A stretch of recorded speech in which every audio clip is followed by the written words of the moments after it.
I'm so bored right now. Come on, there's gotta be something we can do. Any ideas? We can hit the arcade. They got that new motorcycle game there. Just, I don't know if I want to be there again. I feel like we were there just a few days ago. There's gotta be something we can do. Something just different. You're the one with the good ideas, man. What should we do? Man, I got nothing today. Sorry, bro. I mean, we live to...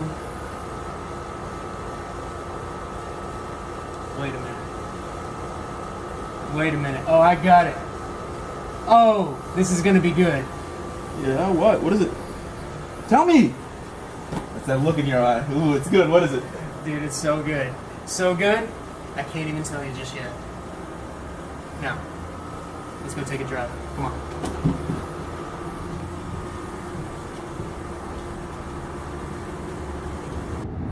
Okay, so you still haven't told me what we're doing. That's because we're already here. What do you mean we're already here? All I see are these oil barrels. Exactly. Those are how we're gonna have some fun. Still not following you. Okay. You know Spencer? Our old neighbor next door? The rude guy who's arrogant, and every time you wave and you're like, hey Spencer, he's like, meh. Yeah, that guy. He's a real asshole. Right. So, who better than to play one of the greatest tricks of all time on? Hop out, I'll show you what I'm talking about. Yes.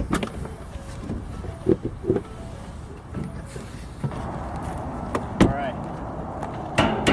So what we're gonna do is take 3 of these barrels, tie them up together, and then we're gonna put a nose fin, some decals, and some wings on the side. We're gonna make it look like a missile. Shove that baby nose first into Spencer's yard. That is brilliant! Oh, this guy's gonna crap his pants when he sees it. Oh, it's gonna be hilarious. I have 2 questions though. 1, how are we gonna do this without anyone knowing it's us? And 2, aren't these a little too big to be missiles? I can answer those questions, you know. 1, let me worry about them not knowing it's us. I got a plan. Got it. 2, yes, these are too big. So, we'll go ahead and use those instead. What do you think? You know what? Those will work perfectly. Let's do this. Let's get it.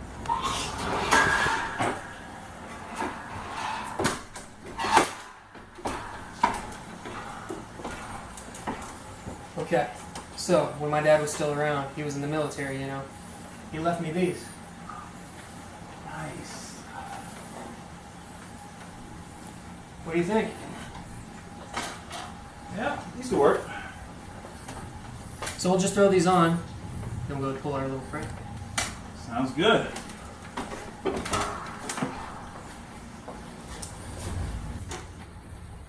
What are you guys doing out here? Nothing. The high school theater department, they asked us to build some props for them, so that's what we're doing. Oh, okay. Well, you want some help? No, we're fine. You sure? Yeah, thank you. Well, if you guys change your mind, just let me know, okay? Alright. All right. See you later. Alright, man, looks sweet. No. This looks damn good. This will fool about anybody. Well, what do you say we get our outfits thrown on and we'll plant this bad boy in his yard? Let's go. Alright.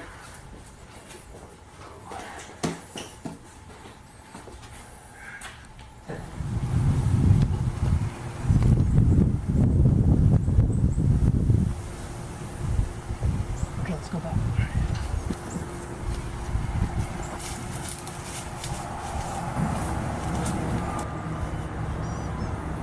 Okay, what I did is I put my 500 watt speakers in his bushes over there hidden, and I downloaded this missile impact sound on my computer.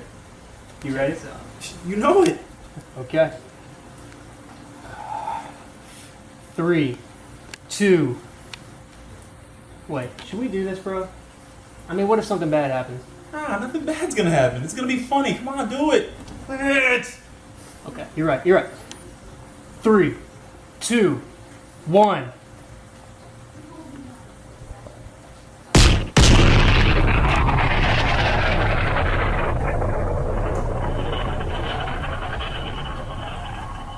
Classic. Tell you what, we're dressed like this. Why don't we go mess with some people out in the street? Yeah, good idea. Let's go. Dude, that was so good. The way you're all like, I'm sorry, that's classified. That's so good. I know. Hey, there's another car coming. Sergeant, can you tell me what's going on here? I mean, is it safe? Well, sir, what I can tell you is you're plenty safe, yes. But I can't tell you anything else because that's classified. So why don't you keep on moving along oh my there, sir? God, that was perfect! That guy's gonna be so confused for days! I know, man. Hey, we should get out of here, though, and do some other Yes, yes. You had a rough night last night, didn't you? My girlfriend got on to me all night because I didn't get that promotion. Well, that's the way it goes. I mean, just gonna have to suck it up. Yeah, it's gonna be rough when I go back home again. Here we go.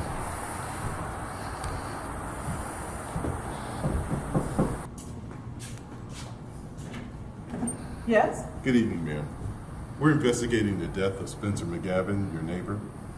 We believe it was an accident, but we still have some unanswered questions. Is it okay if we come in and ask you and your family some questions like we've been doing with the rest of the neighborhood? Sure, come on in. Would you gentlemen please like a seat? Thank you. So, Spencer finally hit the bucket. Can't really say I'm too surprised. You're not surprised? Why is that? Well, he was always a unhealthy, miserable sort. His wife left him years ago because of how he would always complain and how he would never communicate with her. So, how did he die? And when? Well, according to county coroner, he died 5 days ago. Coroner also said he had quite the healthy heart, so for him to die, something had to scare him pretty good. So did you see anything, or did anything seem out of place to you? No, nothing I noticed. Is there anything else, officers? I'm saying 5 days ago. That's right when we did the practical joke. You don't think we gave the man a heart attack, do you? No. No. That would be horrible, man. It couldn't have been us. Oh, man, I hope not. Alright, no matter what happens, we can't say anything about this, alright? We can't let anybody know about the practical joke. Just in case we actually gave this guy a heart attack. Agreed. Is there anybody else here that we can talk to? Well, my son Mark and his friend are in his room. Let me get him. Mark, Adam, can you please come in here?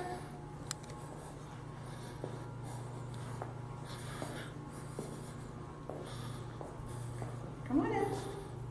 Come on. You too, Adam. Okay, guys. It looks like your next door neighbor, Spencer, had a heart attack and died. They think that it must have been a real good scare. Did you guys see anything that could have caused him to have a scare like that? No, we didn't see anything. How about loud sounds? Something loud enough to spook someone. We didn't hear anything.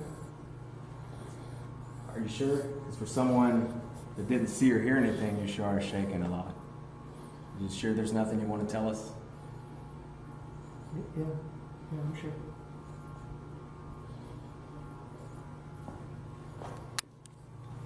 Okay, guys, please take a seat. We need to talk. You know, those officers were right. You guys seem really nervous. If there's something you need to tell me, then I need to be prepared for whatever it is. I mean, if you made a mistake, then you made a mistake. But let's get this out in the open, so I'll know what I need to know. So, do you have anything you want to tell me? We have nothing to say. Nothing to add. What about you, Adam? Yes, ma'am. We have nothing. You sure? You guys seem really nervous. And you're making me really nervous, too. All right. Hey, come here. Hey, come on. Let me get your name. Looks like someone was digging a hole like they were trying to prop something up.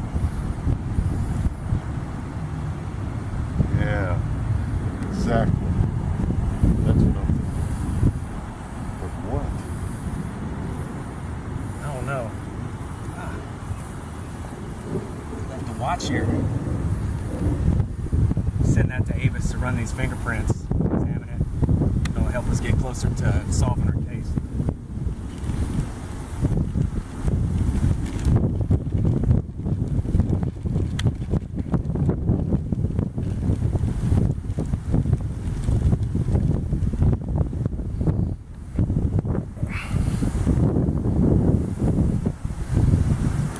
All our neighbors? No, This is getting crazy. we should get out of here though. This is Officer Hank Lippman. I need an on-the-fly warrant for 1150 Hardman Circle, Deland, Florida, 32720. Name, Stanton Residence. As well as one for 1180 Hardman Circle, Deland, Florida, 32720.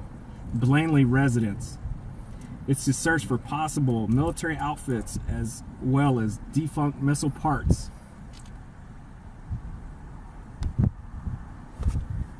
Okay, thank you, dispatch. We'll be waiting. You know, as bad as I feel for the guy passing, you gotta admit that was a pretty funny practical joke. And pretty damn creative, too. I know, I feel bad too. It was all I could do to keep from laughing. Just being amazed at what these guys put together. Well, look what we got here. Another piece of the puzzle just fell into place. Avis just found the fingerprint database, well, in the DMV database, and look who they belong to. Mark Stanton. I knew those two guys were just way too nervous. Let's go talk to some neighbors, see if anybody else seen or heard anything that we haven't talked to yet. Sounds good. I mean, somebody has to have heard something. So, officers, have you found anything? Yes, ma'am, I'm afraid we did. And we're also going to have to serve this warrant What? to look at these items that are in there. You're kidding. No.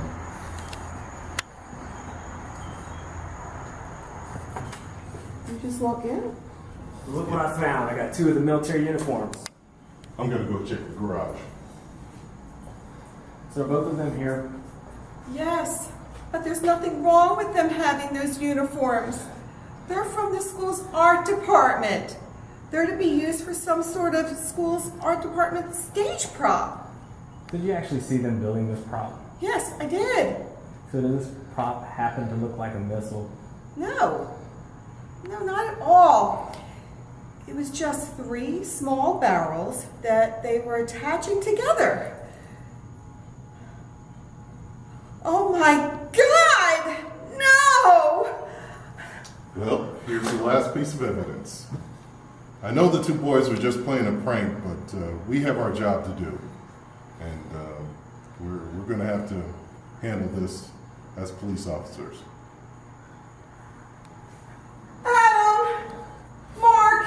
Get in here now!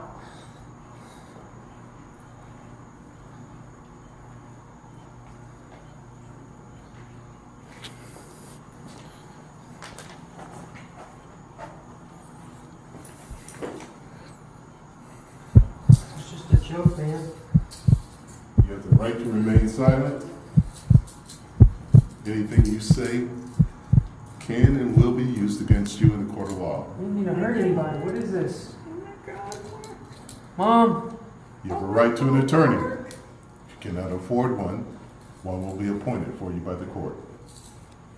What did you do? It was a joke. Mom! What did you do? How did you do this? What did You you have the right to do? remain silent. Anything you say can and will be used against you in court of law. If you can't afford an attorney, one will be appointed to you by the court. Mark, Adam, I have got to tell you that these charges that you're facing, they're not minor. The judge is trying to get you for involuntary manslaughter. We're talking about years, not just in jail, years in a federal prison. Now, the charges the DA has against you, he's got 2 charges. We're looking at count 1, involuntary manslaughter, and count 2, impersonating a U.S. military officer. These charges combined, you're looking at a minimum of 6 years in a federal prison. 6 years? 6 years? We weren't trying to do anything wrong. We were just playing a joke. We were bored one day, and we wanted to play a prank on our neighbor. That's it. People do this all the time, and they don't go to prison for years. Yeah, Mark's right. We weren't trying to do anything wrong. It's not our fault the guy has a bad heart. Why are they coming after us for a silly little accident? Lightning could have scared him after that's how loud it gets. A tree could have fell in his front yard with how strong the windstorms get. Well, like I said, they're trying you for involuntary manslaughter. And that means you didn't actually know what was going to happen. That you didn't think that anything this bad could possibly happen. And I am going to do everything in my power to defend you. I am going to try everything I have to get you out of both of those charges. But the first thing we have to do is we have to get that jury to see you as the kind of wonderful young man that I see in you. We've got to see if we can get them to see what I see. Now let's try and get you ready for this trial. Ladies and gentlemen, you see here, we have 2 young kids. And sure, they may look innocent and claim, I'm sorry, we didn't mean to do anything wrong. This was all just one big accident. Well, lots of guilty people look innocent. There are guilty people that could even make you believe they are, in fact, innocent. There are guilty people that could deceive a lie detector into believing that they are telling the truth. What did you hear when we interviewed their friends and neighbors? You heard, I just can't believe it. He was always the nicest person. Or, he seemed so friendly. Yeah, just because someone may look friendly and just because someone may be sweet, by no means does this mean they are, in fact, innocent. Another great example of this is an old passage in which you're all familiar with. For even the angel of darkness comes as an angel of light. Yes, their defense attorney, she's amazing. We have concrete evidence that these 2 did in fact do this, yet I find myself doubting the cold, hard facts and evidence. Which is why, ladies and gentlemen, you always remind yourself to look at the evidence. Remember, you know in your heart of hearts that these 2 are guilty beyond a shadow of a doubt. So I ask of you, make a swift decision. For you knew these 2 did indeed have malice in their heart with what they did. And sure, you may think that they're just a victim of an elaborate practical joke. But when you're back there deliberating, ask yourself, what if this were one of my elderly relatives who I held dear to me? Would I still be comfortable in choosing a not guilty verdict? Thank you. Ladies and gentlemen, he is right. There are definitely people out there who make us believe that they are innocent when they are not. There are chameleons who make us think that they are something that they are not. We have all been tricked by these people. But just for a moment, let's take a close look at my clients. They have perfectly clean records. We have heard from character witnesses who have nothing but good things to say about these boys. Consider for a moment the story that Mark's mother told us about the time that he stayed up all night long nursing a sick goldfish, making sure that it wouldn't flip over backwards and die. Or what about Adam, when he found that abandoned dog on the side of the road and he nursed it back to health? And then he even found a good home for it. Do these 2 sound like the acts of someone who would do something the way they have done it? I think not. And now, let's consider for the moment the definition of involuntary manslaughter. Involuntary manslaughter implies that the defendants knew in advance that what they were doing could cause harm, that the act was done with reckless disregard for human life. Now to the first count. Do they know that this was going to happen? Would you have known? I certainly would not. And to the second definition, that the act was done with willing disregard. Think about it. Would we have shows like Punk'd or Candid Camera on the television if these acts were done with reckless disregard willfully? I think not. This is just a practical joke that went wrong. The outcome wasn't what they had intended. But think about your own life. How many of you have ever pulled a practical joke on a parent, a spouse, a friend, a child? Don't tell me you've never done it. Don't tell me you've never laughed about it. Now consider my clients. Consider these two defendants. And when you think long and hard about your verdict, I am confident that you will come to a verdict of not guilty. Thank you.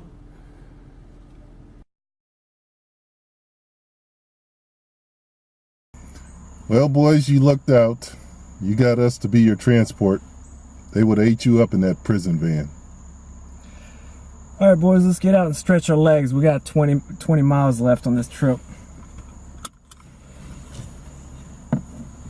Hey, why is that car pulling up behind us? We're in the middle of nowhere. Hello?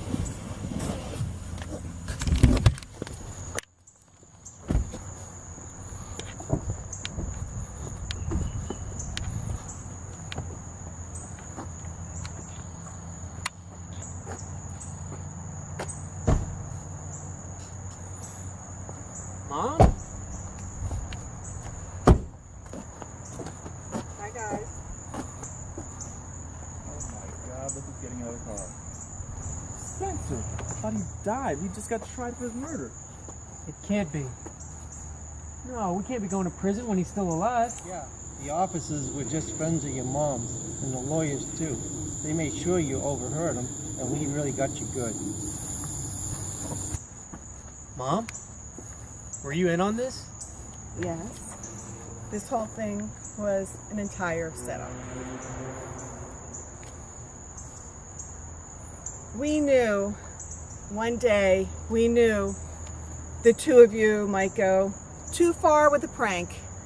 So we thought this would be a good idea to make you guys think about what you might do before you actually do it.